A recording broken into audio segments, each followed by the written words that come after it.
This is Mrs. Estelle Weber, Dr. Harold Evans's nurse. I want to report a murder.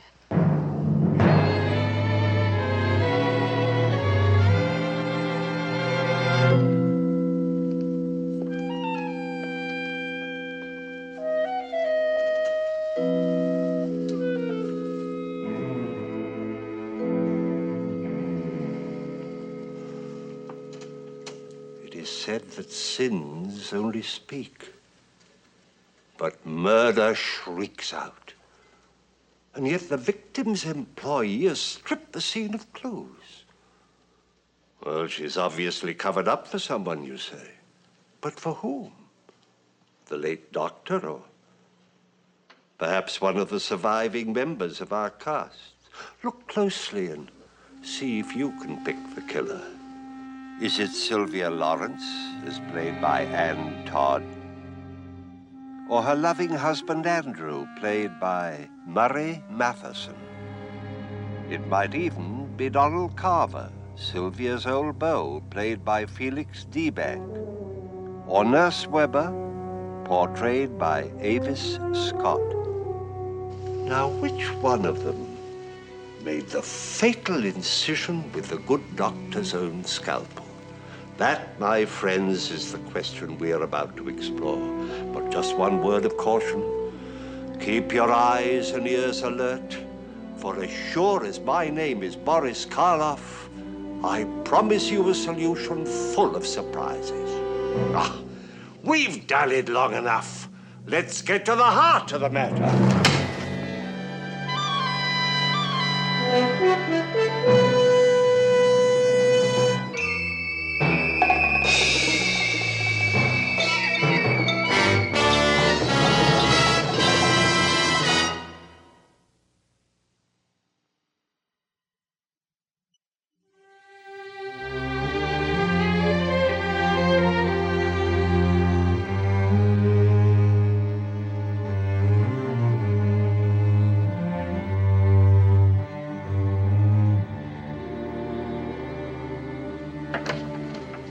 Sylvia.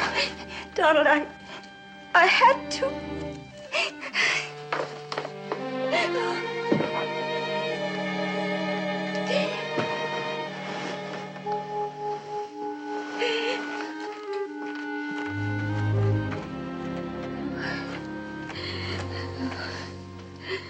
Darling. No, don't try to speak now. You can tell me all about it in a moment. No, not so fast, young lady. Please, Donald, I shouldn't have come here. But you did. Now, why? Well, I was in the neighborhood and I suddenly felt terribly ill and I don't remember what happened. Well, just before you passed out, you said, Donald, I had to. What was it you had to do? Was it something to do with Andrew? Have you had another row? Have you left him? Answer me. No, But you have had another row. we haven't quarreled in weeks. Then he's threatened you again. No. I see. So it's the same old pattern repeating itself, isn't it? Sylvia's frightened. Sylvia's unhappy. So Sylvia runs to Donald for comfort. And advice, which she never takes. Donald, not now. All right, I'll make the decisions for both of us. I'll go and see Andrew. Oh, no, you mustn't do that. He's ill. He needs me. Sylvia, sometimes I think it's you who needs him. For some dark reason you don't even understand. Sylvia. Donald, please give me a little more time. Certainly. Just snap your fingers whenever the mood strikes you.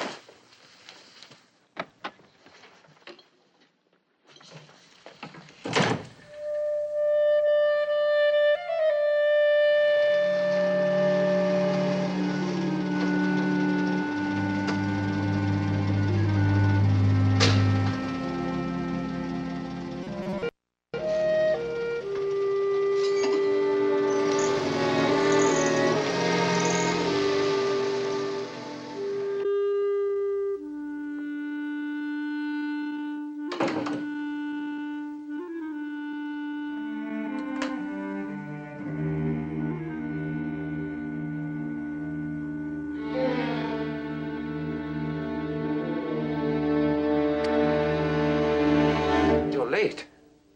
Sylvia, you might have phoned. You know we have a long drive ahead of us. Or did you forget again?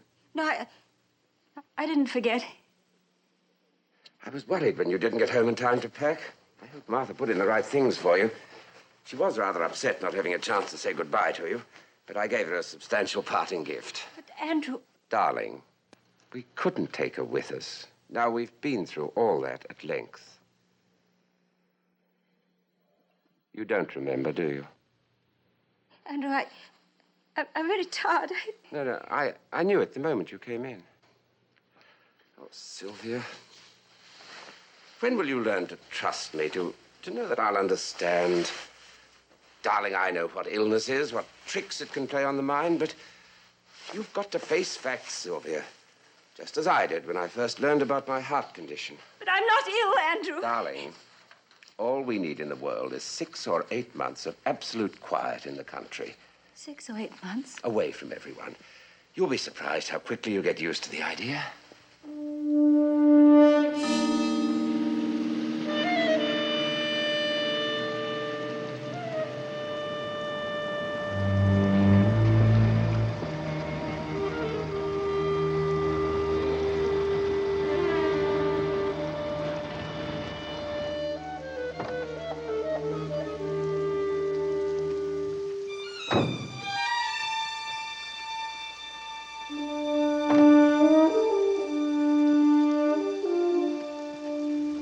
The place is in a bit of a mess, but we'll manage. Here's the key, darling. Open the gate, will you, while I get the bags out? Andrew, couldn't we spend the night in the village? Why? You're not afraid, are you? No. All right. Open the gate while I get the bags.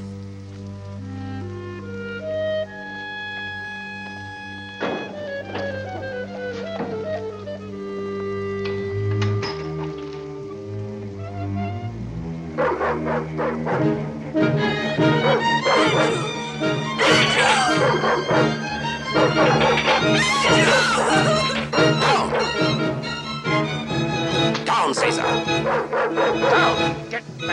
outside.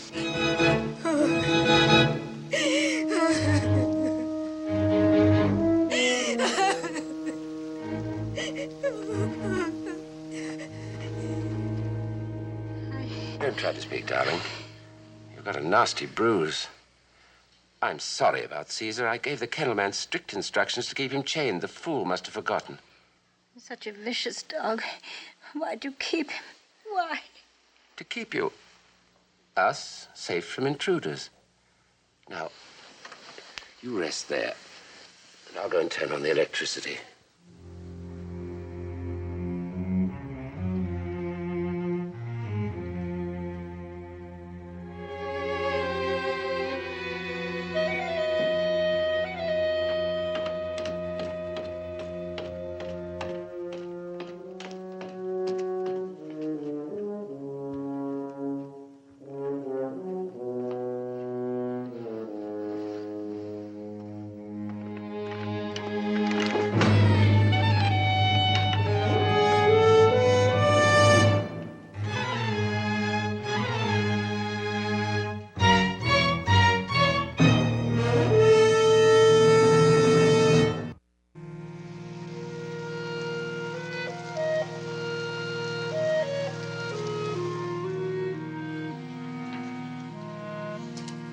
Andrew, Yeah? couldn't we drive down to the village? This weather? What on earth for? Well, it's been raining for over a week, and I haven't been out of the house since we got here. Well, tomorrow, perhaps. These country roads are treacherous when they're wet. Hello?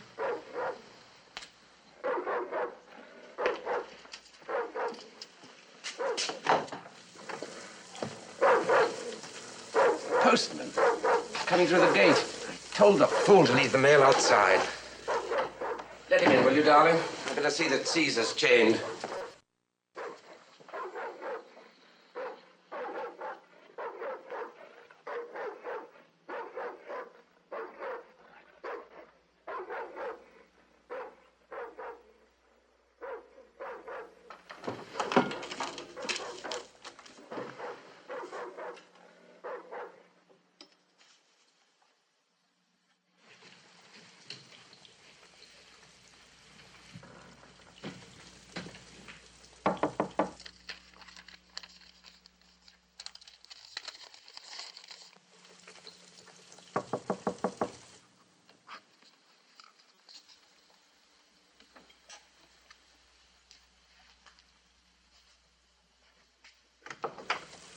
Oh, good morning, ma'am. I'm Morning. Coggins, the postman. I have a card here for Mr. Lawrence. Mr. Coggins, will you post this letter for me, please? Certainly, ma'am.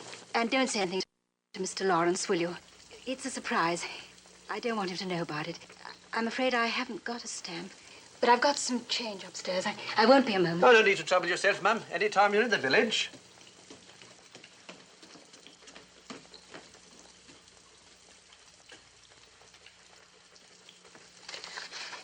Coggins, I thought I made it plain the mail was to be left at the gate. Well, I'm sorry to disturb you, You would have been Mr. Lawrence. sorrier if the dog had been loose.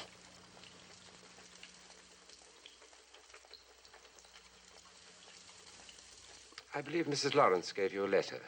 May I have it, please? I beg pardon, sir? The letter. Give it to me, please. I hope I won't have to be unpleasant about this, Coggins. Wouldn't make no difference if you was, sir. If Mrs. Lawrence did hand me a letter, which I ain't saying she did, that letter would be Crown property until such time as delivered to the addressee. Oh, well, it really isn't important enough to argue about. No, sir. I assume there's another reason for your being here? Oh, yes, sir. Yes, I have a card here. A lady at the inn asked me to hand it to you, sir, as a personal favor. She said to tell you she'd expect you at the inn as soon as convenient, sir. What did this lady look like? Medium height, I'd say. Dark. Oh, and she'd a nasty scar on her face, sir.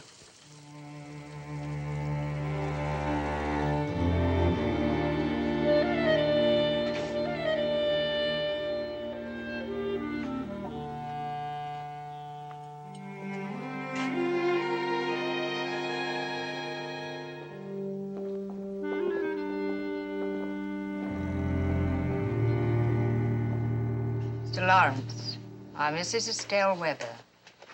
I was Dr. Harold Evans' nurse. I know. I expected to hear from you, eventually. I rather expected you to get in touch with me, Mr. Lawrence. My doctor ordered me a complete rest. No business, no friends, not even the telephone. I have a bad heart. When someone does you a favor, surely it's usual at least to say thanks. Very well. Thank you for not going to the police. Telling him I was in Evans' office. As proof of my gratitude, I brought you this.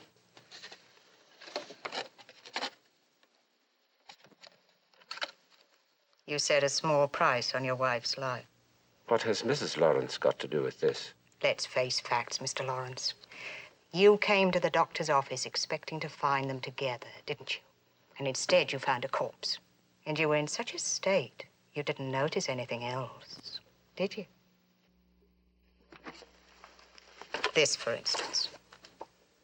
I removed it from the doctor's desk before I phoned the police. It's a record of your wife's appointment, 2 p.m., the very hour the doctor was murdered.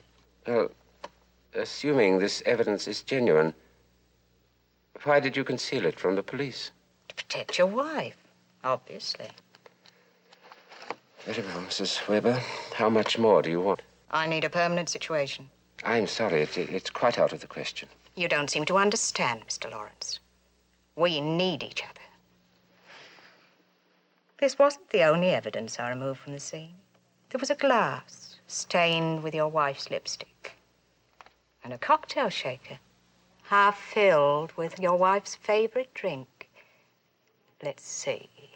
Martini made with Italian marsala. Isn't it? Was that all you found? A handkerchief, which I have in a safe place.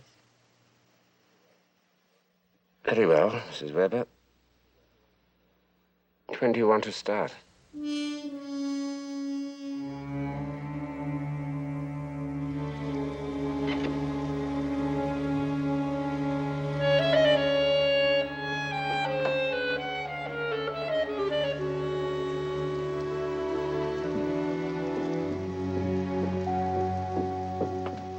Hello, Sylvia.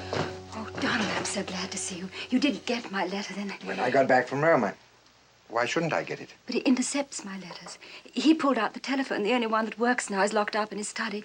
And the one time he went down to the village, he let that dog loose to stop me from running away. Stop it, Sylvia.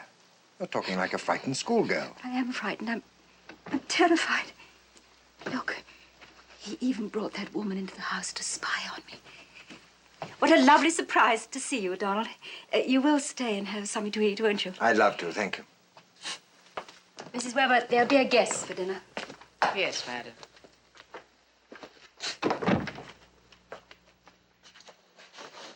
Donald, I don't know who she is. Andrew didn't bother to explain. I tell you, he's keeping me here a prisoner. Whatever for? I don't know, but if I don't get away from here soon, I'll go out of my mind. Sylvia, you know what I feel about Andrew. But don't you think you're letting your imagination run away with you? Just a little. No, I'm not. He now keeps a gun. But there's nothing invidious about a man having a gun. Especially way out here in the wilderness. Now, what exactly is wrong with Andrew? Well, he says his heart is bad. He keeps strychnine pills in his pocket, but I haven't seen him take one. Then why don't you ask his doctor about it? As a wife, you have a right to know everything. You'll be told if there's something else wrong with Andrew. You mean if he's mentally ill? But I don't know the name of his doctor. Then that's where we'll start from, after we've had a little drink, eh? Donald. Hello, Carver. Andrew. How are you? Never felt better, thanks. I was just out for a drive in the country and thought I'd take a chance on finding you here at the old place. We're flattered that you should drive off the main road just to see us.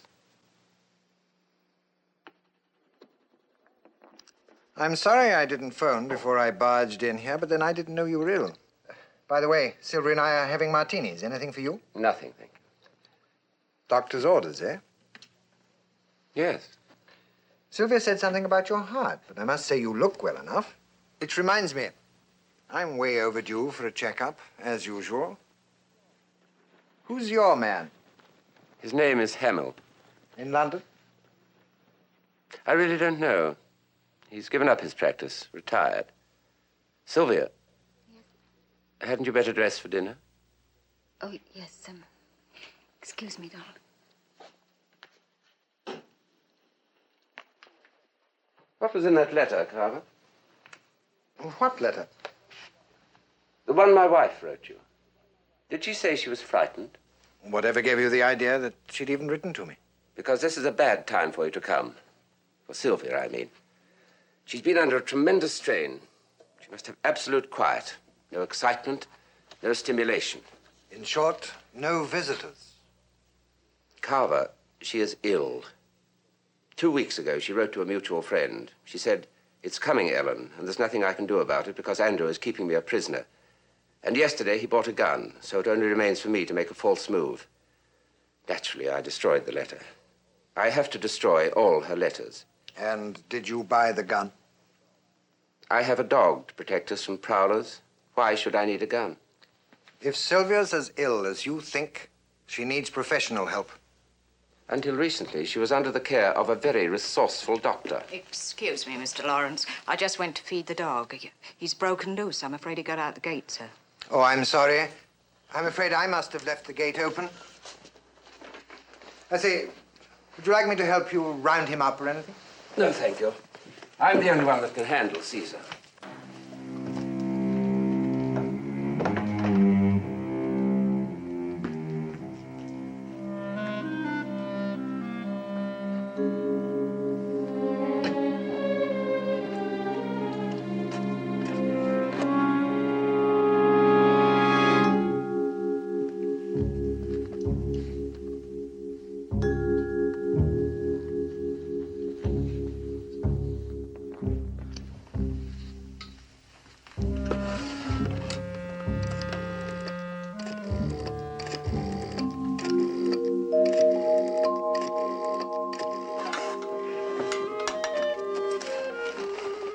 Oh, London Standard.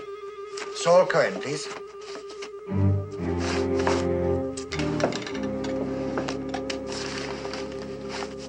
Oh, Saul. Donald Carver here. Fine, thanks, old boy, but look, I want some information and I haven't much time. I want everything you can give me on a Dr. Hamill. Thanks, I'll hold on. Donald, who are you telephoning? A newspaper man who owes me a favor. But how did you get in here? Through that door. But that's impossible. He never leaves it unlocked. He keeps his gun here, in the desk. Well, it isn't there now. I've looked. Yes, Saul. Oh, cut the preliminaries, man. Please, get to the point. Are you positive? Good heavens. Yes. Many thanks. Goodbye. What is it? Andrew's doctor. Mm-hmm. The name Hamill is false. Just one of several aliases used by Harold Evans, that quack who was murdered recently. Then Andrew knew Harold. Sylvia, did you know him too? Well, I met him at a party once, but I don't understand Andrew pretending that he knew him. I do. Saul Cohen says the police are looking for a man who left Evans' office about the time of the murder. A very well-dressed man, middle-aged, almost white hair, forceful-looking. Andrew. It's a pretty good description of him. Donald was quite correct, my dear. I was in Evans' office that afternoon. That's why you and I had to leave London so quickly. I'm going to phone the police, Andrew. No, Carver. You're going to be sensible about this. Because you're in love with my wife, and you want to protect her, just as I do. When Sylvia suddenly appeared at your flat the afternoon of the murder, did she tell you why she was so upset? Did she mention the fact that she'd just murdered Evans? What? Sylvia? Donald, I didn't! Be quiet!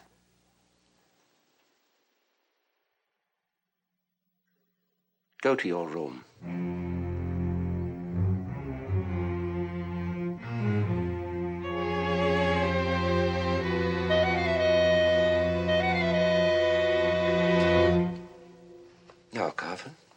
phone the police if you wish.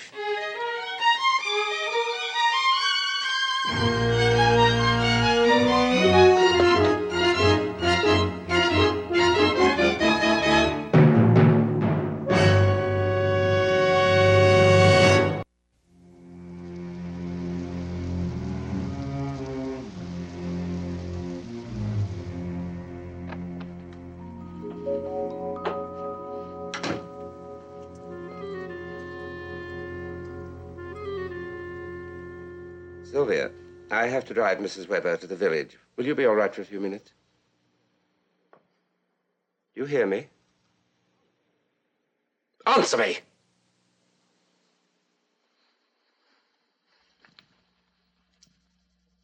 You're a murderer. You're ill, Sylvia. Very ill. But you mustn't try my patience. You murdered Evans. I had cause to. But I didn't kill him. We both know that you did. He was dead when I got there. An innocent woman would have phoned the police. Why didn't you phone them? Oh, you little fool. Don't you realize that everything I've done is for your protection? You're lying. Do you deny that you saw him at least a dozen different times and that he canceled his office appointment so the two of you could be alone? All right, admit just one thing. Admit that you did go to his office the afternoon he was killed. Admit it! Yes, I admit it. But he was dead when I got there. Sylvia, you're asking me to believe that you had a drink with a corpse.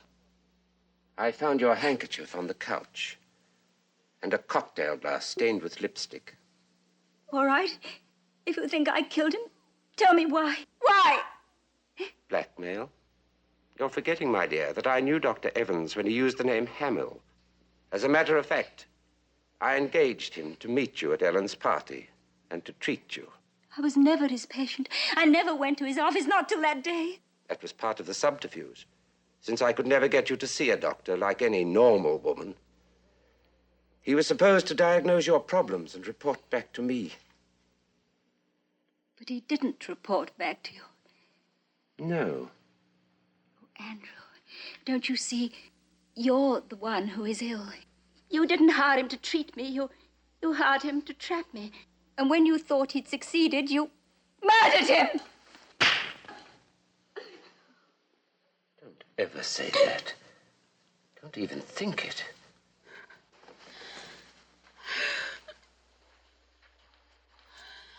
It doesn't matter now which of us killed him.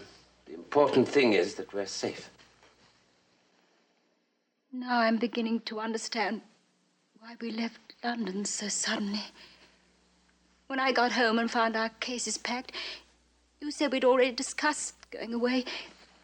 You accused me of forgetting. You be sensible, Sylvia. You were in trouble. I had to get you out of town. To protect you. Protect me, Andrew. Mr. Lawrence, I'm ready. We'll discuss this when I come back.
Sylvia? Sylvia, where are you?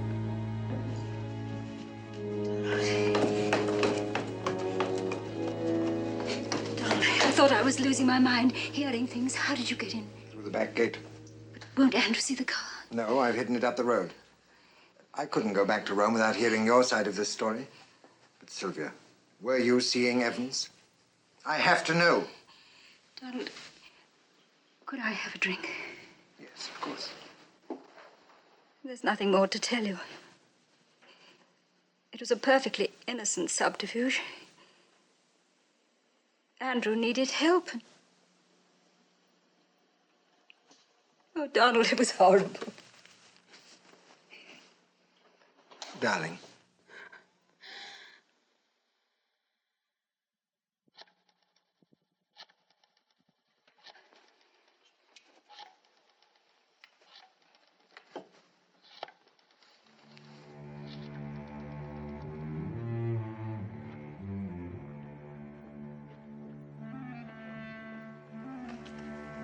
Hello. Police? Oh, good evening, Sergeant Lathrop. Andrew Lawrence here. I want to report a prowler. I'm afraid I may have shot him. If I were a certain man, I'd say so. Very well, now. I have no intention of thrashing about in the fog to find out. All right, I'll expect you. Andrew, what the devil are you doing with that gun? You should have kept going, Donald. I'll dislike killing you. But first, the letter, please. Don't give it to me. Thank you, my dear. I wasn't certain. Now, look, there's nothing in that letter to incriminate you. If that was so, you wouldn't have lied about it, and you wouldn't have come back here. Hand it over. I didn't come back to endanger you. I came back because I was worried about Sylvia. I overheard something of what she was telling you, and I think you're just foolish enough to believe her and go to the police. Don't bother denying it. You're already convinced that I killed Evans. Am I? Yes. Because he was going to tell Sylvia what's really wrong with me. As a matter of fact, I hadn't made up my mind about that story. But I must say that this convinces me. I'm glad. No man should die doubting his mistress. You are sick. Don't! Hand it over. Wait, Donald. Andrew, please, if you love me, just this once, trust me. Trust you, my dear? Give it to him.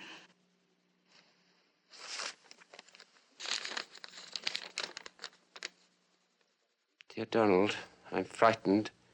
Please come at once. I need you desperately, Sylvia. What did you expect, Andrew? Time and place of an assignation? I imagine the details have already been worked out while I was outside. You wouldn't believe the truth even if you heard it, would you? But just for the record, here it is. Yes, I am in love with Sylvia. And for months now, I've been trying to persuade her to leave you. But for some strange reason, which I shall never understand, she chooses to be loyal to you, Andrew. Loyal and faithful. If I could only believe that. Believe what you like. Goodbye, Sylvia. Wait, Donald! Wait, Donald, wait. You can't go like this. Please go back and make him believe it's his only salvation. Sylvia, will you please get out of my way? But his torture with suspicion, it'll kill him, Donald.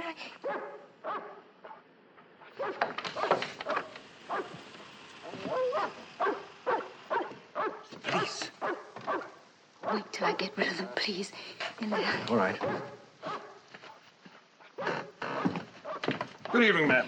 Good Sergeant evening. Lathrop. Mr. Lawrence, Mr. Lawrence telephoned us. Oh, you've come about the prowler, haven't you? Yes, ma'am. Well, I'm afraid it's been a false alarm. It was the dog he saw. Thank goodness my husband's such a bad shot. As you can hear, Caesar's quite all right. Where is Mr. Lawrence now? Oh, he's resting. He asked me to apologize. Oh, that's quite all right. Good night. Good night, Sergeant. Donald. You will stay now, won't you, please? Well, I don't think I'll ever convince him, but I'll do what I can. Oh, thank you. It's locked. Andrew, open the door, please. I want to talk to you. Andrew! No! No! Andrew, please open the door. Don't! The terrace door! Andrew! Quick! Sylvia, wait.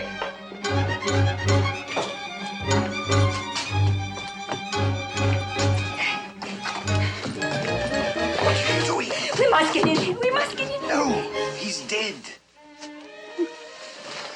No! Yes, he shot himself. There's no need for you to go in there, darling. You're free, Sylvia. That's all that matters. You're free. But I didn't want it this way. But Andrew did. He wanted us to panic and call the police. I suppose I ought to call the police. Well, not yet. Not until I get back to London. Darling, Andrew's suicide's going to be a nasty scandal anyway. Think what the police would make of it if they found out I came back here and broke in. Now listen, you go to bed now. But be sure to be up in the morning before Mrs. Webber gets here. Tell her that Andrew's sleeping in the study and ask her to wake him. When she finds the doors locked, you become alarmed. Knock, pound on the door, get frantic. Then the two of you can come round here and break in. All right?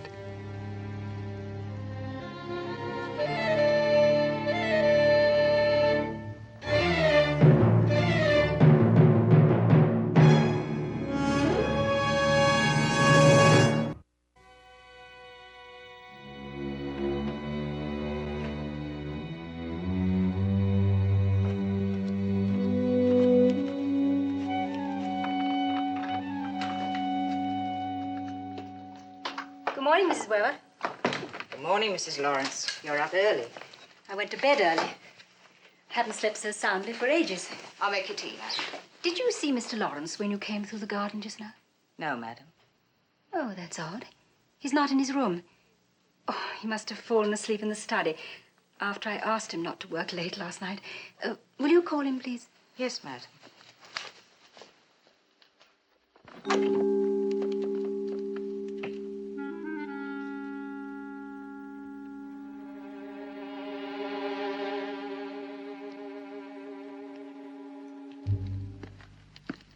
Mr. Lawrence is not there, madam.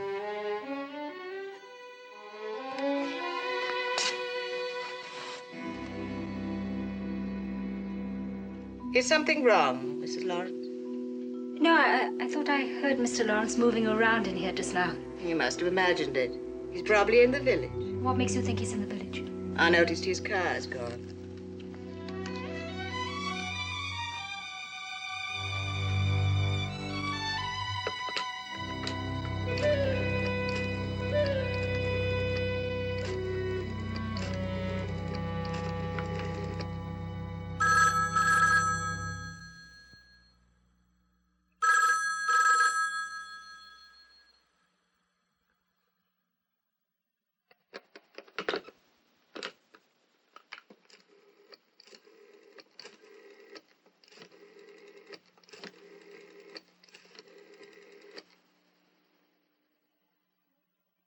Hello? This is Mrs. Lawrence of 12 Trees. Could you send a taxi, please? Yes, I've got to go to London immediately.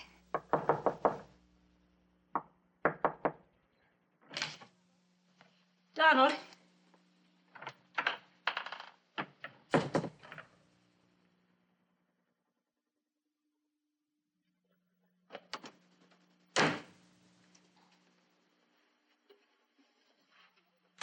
Donald? I'm afraid we both missed him, Mrs. Lawrence. I'm Inspector Rogers of Scotland Yard. We've had a tip that you and Mr. Carver were leaving the country under peculiar circumstances. Oh, please don't be alarmed. This is quite informal. At least for the present.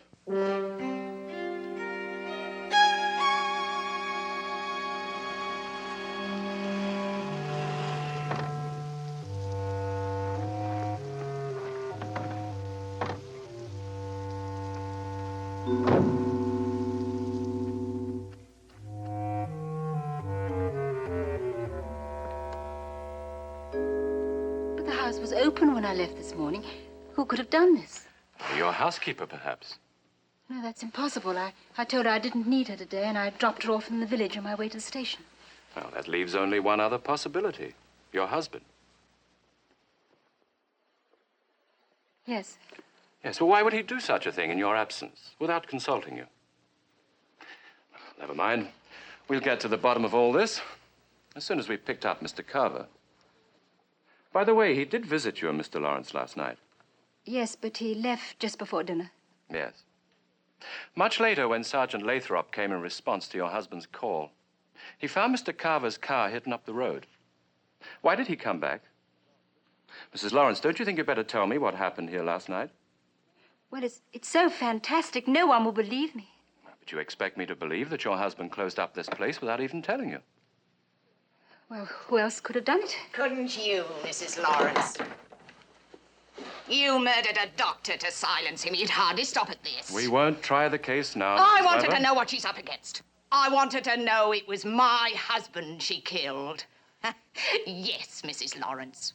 Before Harold took up with the likes of you, before he ruined his career, we were happy. All right, now. And all that cock and bull story about you hearing Mr. Lawrence moving about in his study last night. He was dead, murdered, and you knew it. Let go of me. You wouldn't have caught it at all without my help. And we're very grateful.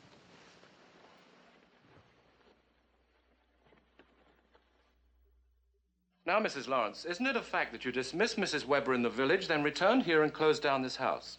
No. You intended meeting Donald Carver in London and running away with him. Something went wrong, and he left without you.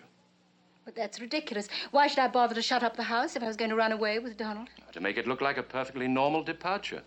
With your husband. No, you're wrong. Well, you can prove it by telling me where your husband is. I've told you I don't know. I'll get it.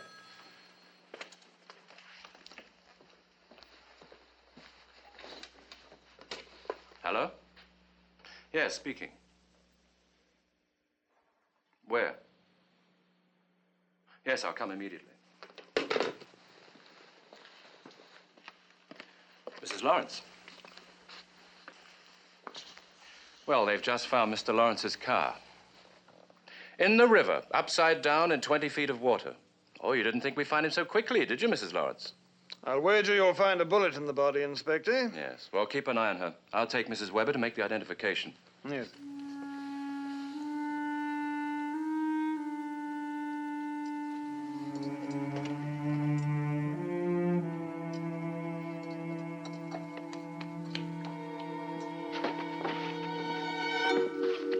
There's someone out there on the terrace.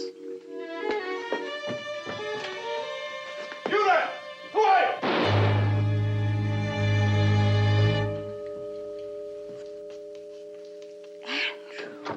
I thought you were alone. You killed him. I wonder what they'll think when they find the body and the gun that killed him. You'll tell them I was here, of course, that I suddenly popped up out of the fog and killed him and then faded into limbo. They won't believe me. Exactly. Why are you doing this to me? They already think I killed you. So you did, my dear. Andrew. Don't you see? You drove me to Donald. You tried to destroy our marriage with your insane jealousy. Andrew, please, you can't escape however hard you try. You need help. You're ill.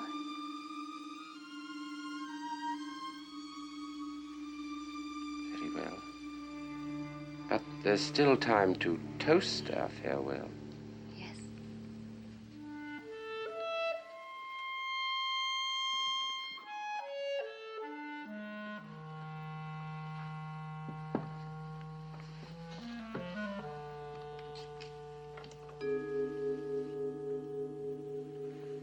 Sylvia, someone once said that love, real love, is the ultimate warfare.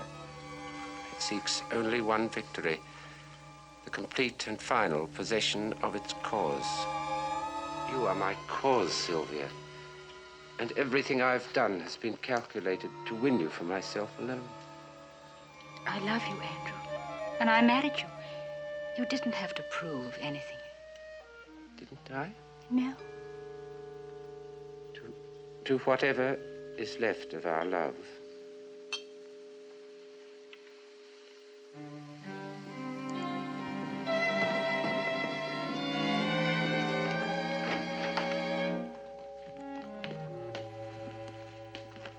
So, you're not a ghost after all, Mr. Lawrence.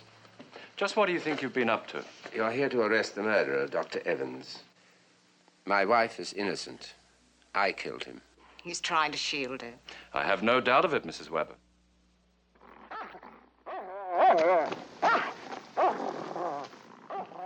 Well, where have you been? Tracking down Andrews first, Doctor. The one he consulted before Evans. Here's his written report. Marked psychosis. Acting out delusions may prove dangerous, even lead to crime. You knew this? Of course he knew it. And when Evans diagnosed him also as a psychotic and tried to warn Sylvia, he killed him. That's not true. Mr. Lawrence didn't kill my husband. I know that, Mrs. Weber. I've known from the beginning who killed Dr. Evans. What I didn't know was exactly how the four of you fitted into the overall picture. Constable, you may as well take her into custody now.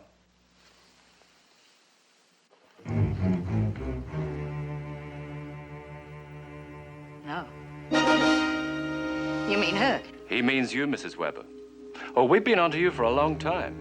Ever since we discovered you removed certain evidence from the scene of the crime, false evidence, which you planted, and then changed your mind about. Why did she do that? Probably thought a quick trial and conviction was too merciful for Mrs. Lawrence. Isn't that so, Mrs. Weber? Yes. I wanted one of her kind to suffer like I've suffered all these years. Constable. You mean my wife is innocent? Yes. But you see what suspicion and distrust can lead to.